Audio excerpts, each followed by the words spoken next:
Okay, I think we're live. Welcome, everybody. Glad you could join me.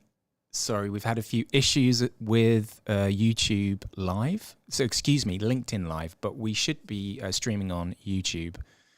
So, anyway, hope everyone is doing well. This is what happens. Show must go on, right?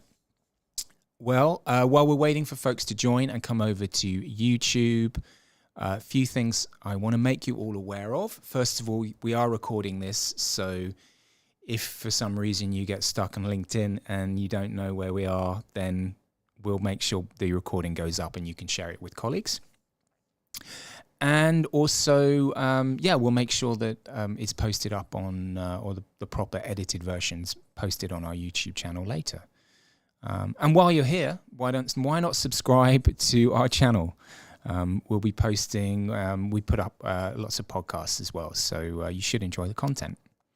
So what's going to happen today? I'm going to talk for about 15-20 minutes and give a presentation, and at which point we can open it up to comments and questions. Now, I'm not actually that sure about the YouTube interface, but I assume you'll find the comment section, and if you want to put questions in, then we'll take them later on.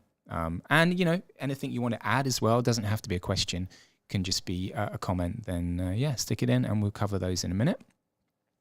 So what I'm going to do today, I'm going to walk you through our new research. It's into the market for artificial intelligence in commercial buildings. And it's the first in a two-part series that we've done on AI. This first part, and this first part of the report is going to be available to premium subscribers from next week, and then to everyone else towards the end of next week. And the second report in the series is going to cover more on the competitive landscape for AI software. So, this is the itinerary for today. So, first off, we're going to talk a little bit about some of the AI and machine learning techniques and their applications in smart buildings. Second, how much of the noise around AI is hype and how much is reality. Then we're going to look at the AI landscape and how it should mature in the context of commercial buildings, and a quick look at the actual size of the market opportunity, because we've done some we've produced some numbers in that for that part. And then finally, we're going to look at some use cases for AI in smart buildings.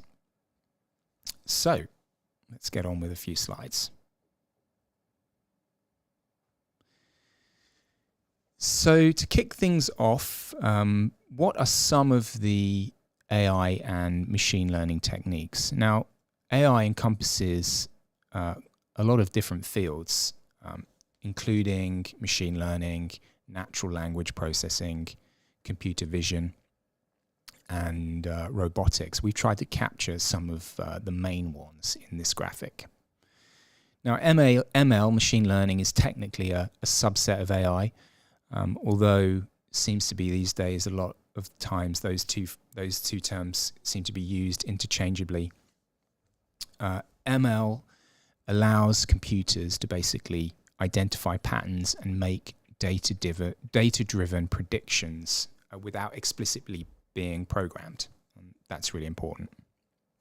So these methods, especially in machine learning, do underpin applications in commercial buildings at the moment, and our report explores them in terms of their principles and primary applications. So you'll see here on the right, we've mapped some of those use cases to different principles and of machine learning. And we'll talk a little bit more about actual use cases later in this stream. But for example, you can see there at the bottom, we talk about deep recognition. Can we see the slide? There it is. And that can be used, for example, in video surveillance applications like number plate recognition. So today's AI is basically predominantly what they call narrow, meaning it's designed to perform a specific task with a limited scope. And I gave you an example there of number plate recognition.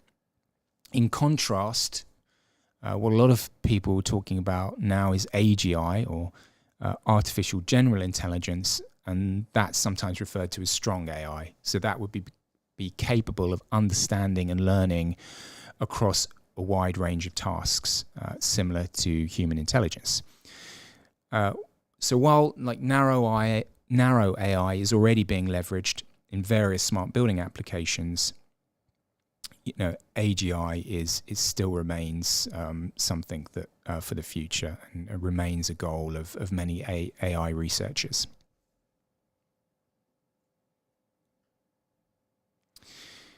So, hype versus reality. Is AI? How much of AI is hype? How much of reality? I think the answer is a bit of both, really. I mean, since even back in the 50s, right, when Alan Turing was first posing questions like, can machines think? AI has gone through several different cycles of inflated expectations. You think back to even like 1997 when Deep Blue was beating Garry Kasparov at chess. Like that was a sort of, again, a sort of peak in the human consciousness of what AI could potentially do. I think last year, 2023, was absolutely one of those peaks of expectations, right? Generative AI really became something and entered the public consciousness in a big way. And as well as that, I don't think often it helps that AI is increasingly used as a marketing term by companies, who want to differentiate their product or service. Now, if we just pull up that graph, the graph I showed, this is data from FactSet, and actually shows mentions of the term AI in public earnings, public company earning calls. And, it's not particularly surprising, right, that actually last year they increased massively.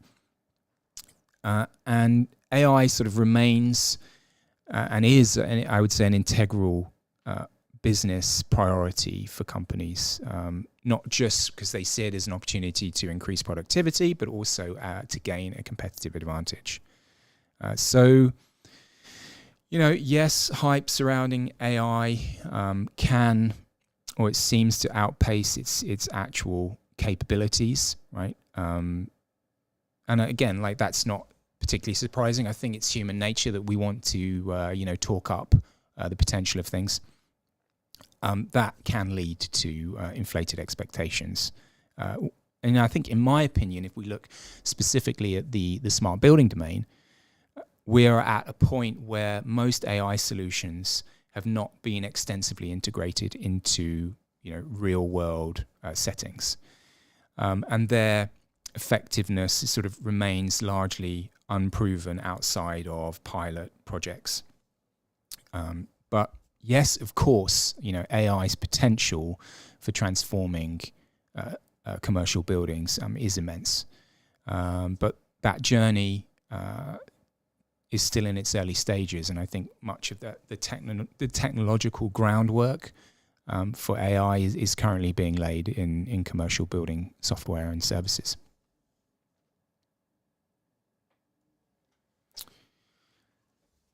So a bit on solution maturity. Like this is a graphic that we've been showing for a while now. I think it's still relevant. AI is going to sort of bring or hopefully brings this potential to make buildings move beyond what I would call this kind of like if this then that analytics based on things like fixed set points and a narrow range of data inputs. So you can see there at the top where we talk about intelligence moving from away from rules-based analytics to AI, and it could help transform buildings into assets, that actually, in some respect, think, right? So they dynamically respond to changing environments and input and occupant needs. And okay, so this is like an aspirational vision of what a building would be, but I think it is possible for us to move towards, let's say, a building that is more cognitive. So beyond that, part of what we did with this work is also size the market opportunity. And there's quite a lot of issues around that. I'd say first off, because AI is moving at like a really fast pace, it's not always really easy to understand what constitutes an AI solution, what is, versus what is quote unquote standard software. And also I think with developers now, we're regularly seeing how they're leveraging sort of pre-built AI tools and models and incorporating them into existing services. And that's difficult to kind of like parse out what is AI and what is not AI. And also, companies don't necessarily disclose what revenue is specifically related to AI either. So for this report, we took the approach of making a top-down model for our market sizing, and this focused on evaluating macro trends in the market and also our existing market model that we built up from the Internet of Things, and that has actually been developed now for over 10 years. And that's what we've based our assessment of AI smart building industry growth on. So in terms of headline numbers, using that methodology, we're forecasting the overall revenue generated by AI solutions in commercial buildings market last year, 2023, was around 2.16 billion. And should grow at over 25% towards 2028. Even then, based on our assessment and what we think, what other market researchers have said, that the total market for AI, these solutions will, only still represent like 1% of the total overall AI revenues by 2028, which I think is super interesting. So, in the last couple of slides, I wanted to talk about use cases. So a big part of what we did for this report was identify different use cases for AI within commercial buildings. And we actually came out with 66 distinct use cases that are being actively developed or commercialized within commercial buildings. And we classified those use cases within these 12 different domains. And I think as an overview, it really does show the kind of breadth and depth of AI, and it's really touching on every part of technology within buildings. Everything from energy management, as you can see there, through to cybersecurity, safety and security, and even building simulation. So I wanted to touch on energy management and efficiency in the time we have today.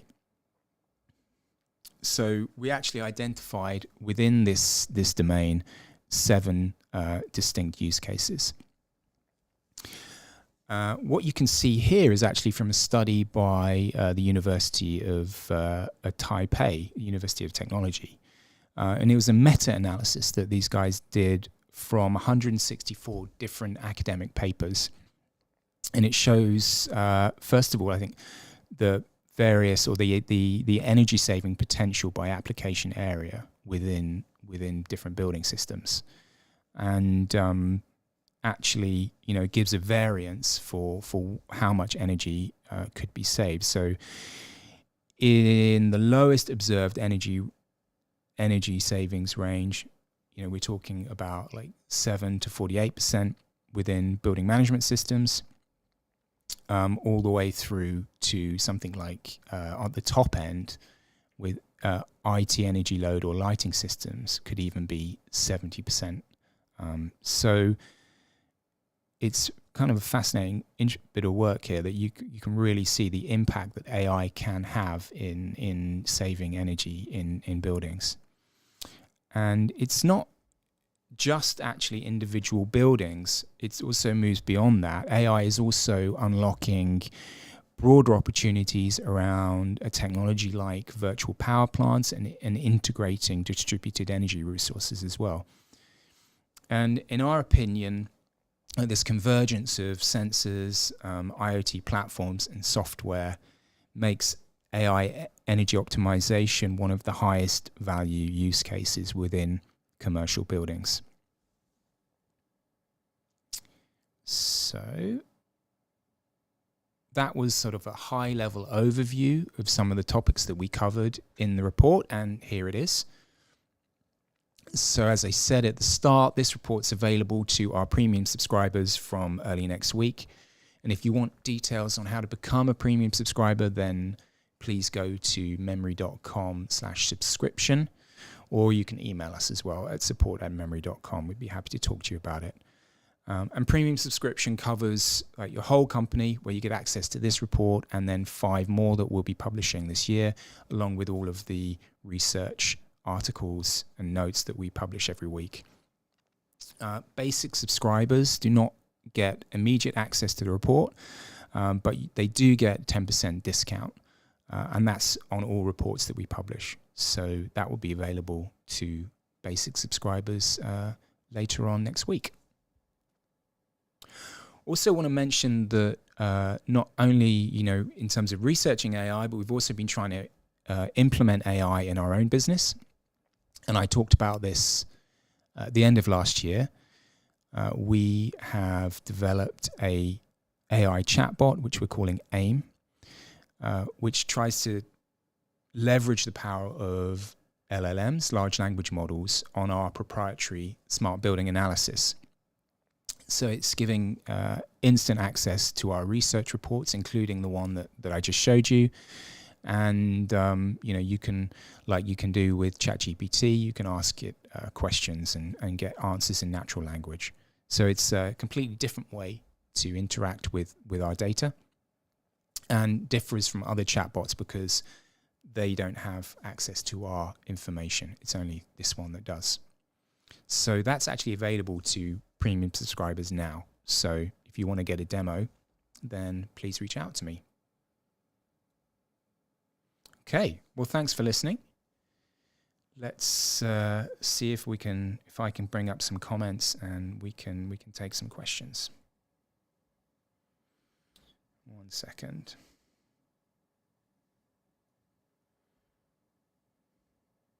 All right.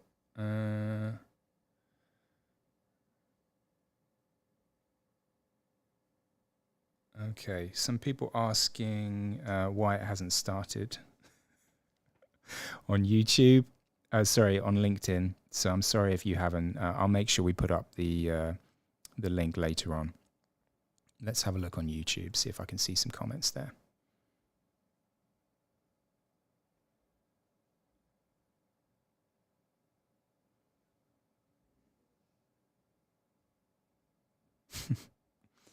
Someone who likes the music. Cheers, David. Appreciate that. So I don't know. I think maybe we've not been able to get people to come across, but never mind. Is there a few people in there? Okay, nice. Well, if you have any questions, please put them in. Maybe use some questions about use cases, anything you wanted to know about what we're doing ourselves. But let's see.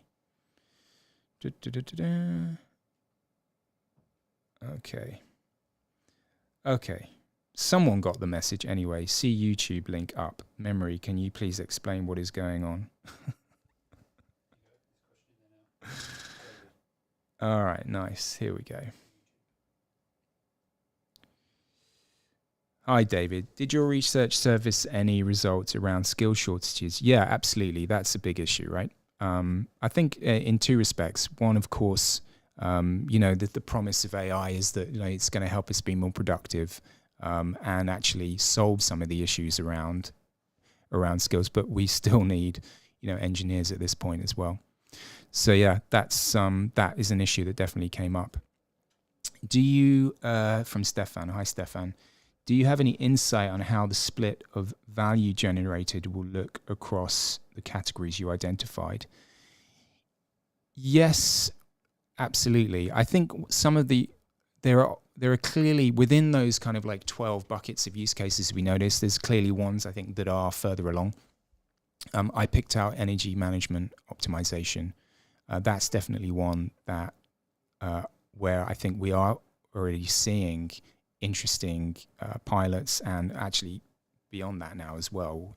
You know, there are companies that I've talked to who are definitely saving customers, 20, 30% of their energy using kind of HVAC optimization techniques. So that's happening now. Clearly as well within the security domain, there's some really interesting narrow applications of AI around video analytics. I mentioned automated number plate recognition, various other things like object recognition. Those can be really interesting and really useful for not just identifying potential threats with video streams, but also, we've seen companies using that, for example, in safety applications as well, looking at how they can make the workforce safer using those kind of video streams.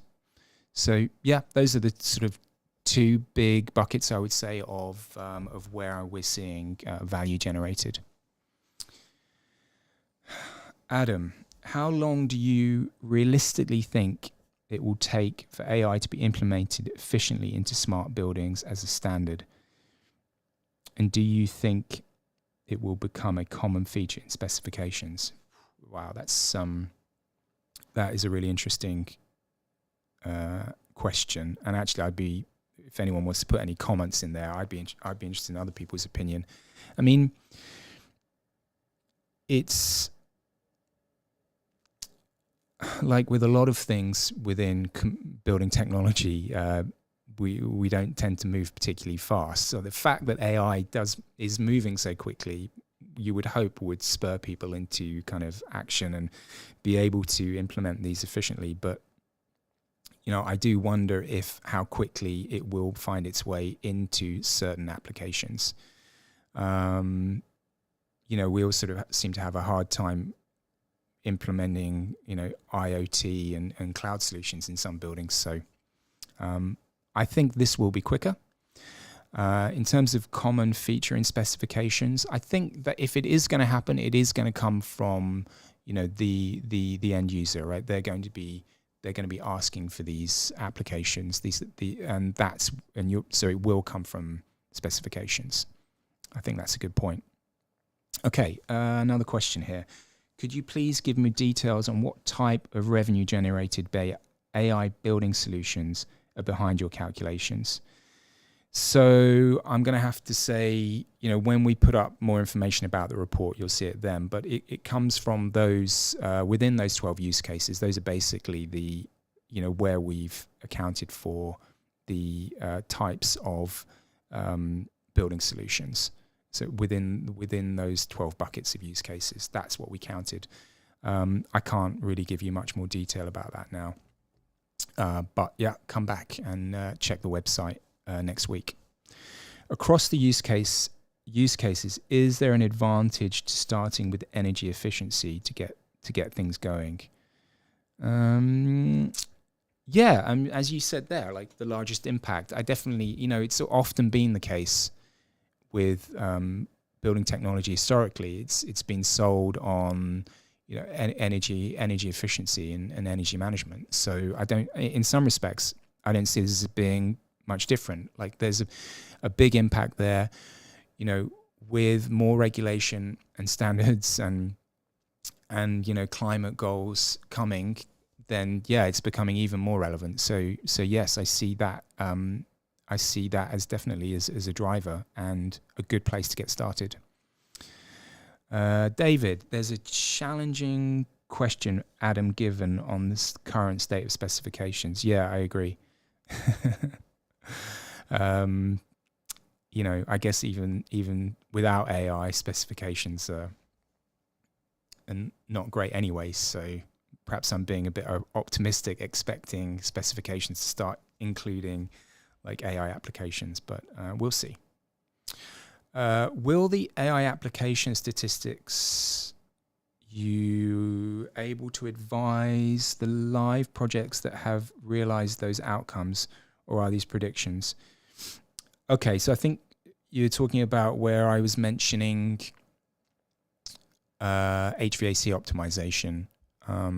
Yeah, I'm going on what I've seen companies say that they have, the energy that they've saved their clients, and they often talk about 20 to 30%. Now, I'm going on what they've said, but I've got no reason to dispute that. But I think there's quite a few of these companies that are applying these techniques to energy management. So we can put up a few examples of that, and I'll do that next week. But again, if you go to their website, you can often see use cases or projects that they've put up, case studies where they talk about that. Okay, Catherine again. Thanks for that. No, I've done that one. Okay, one more from Catherine here. Sorry. Does your research indicate resistance to AI ML solutions? If so, why? Yes, we do cover that in the report, and I think there are some challenges around that. David mentioned one around skill shortages. I think that's an issue, and I think if we are going to fulfill the potential of this, then that's something we're going to have to. I mean, we have a hard enough time anyway, even without going down this road. Even with other, just with OT systems, finding the people and the skills to manage those properly, without adding more layers of complexity. But I think that we can overcome that. And I think in some respects, AI will hopefully allow for more automation and therefore reduce reliance on, or at least, reduce reliance on staff as well. So, it's a double-edged sword in some respects. Any more comments? Thanks for all the questions, by the way. Let me just go back to LinkedIn and see if there are any more, other than people annoyed with me for not telling them about LinkedIn.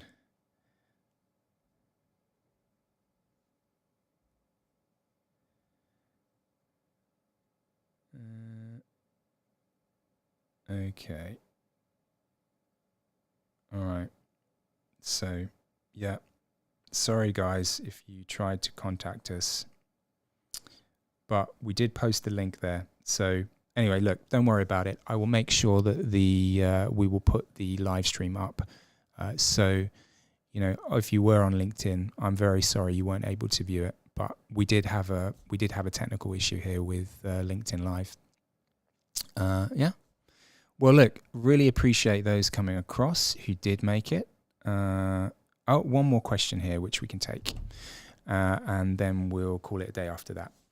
In the competitive landscape, is it mainly startups or established players offering these use cases? It's definitely both, I would say. I've seen, there's certainly and we take just HVAC optimization. There's a nice group of startup companies who are offering these kind of solutions, and also larger companies are offering these as well. So I would say it's a mix. And even in security as well, similar competitive landscape as well. We will be covering that more in the second part of this report, which will be out not next week but next month. All right.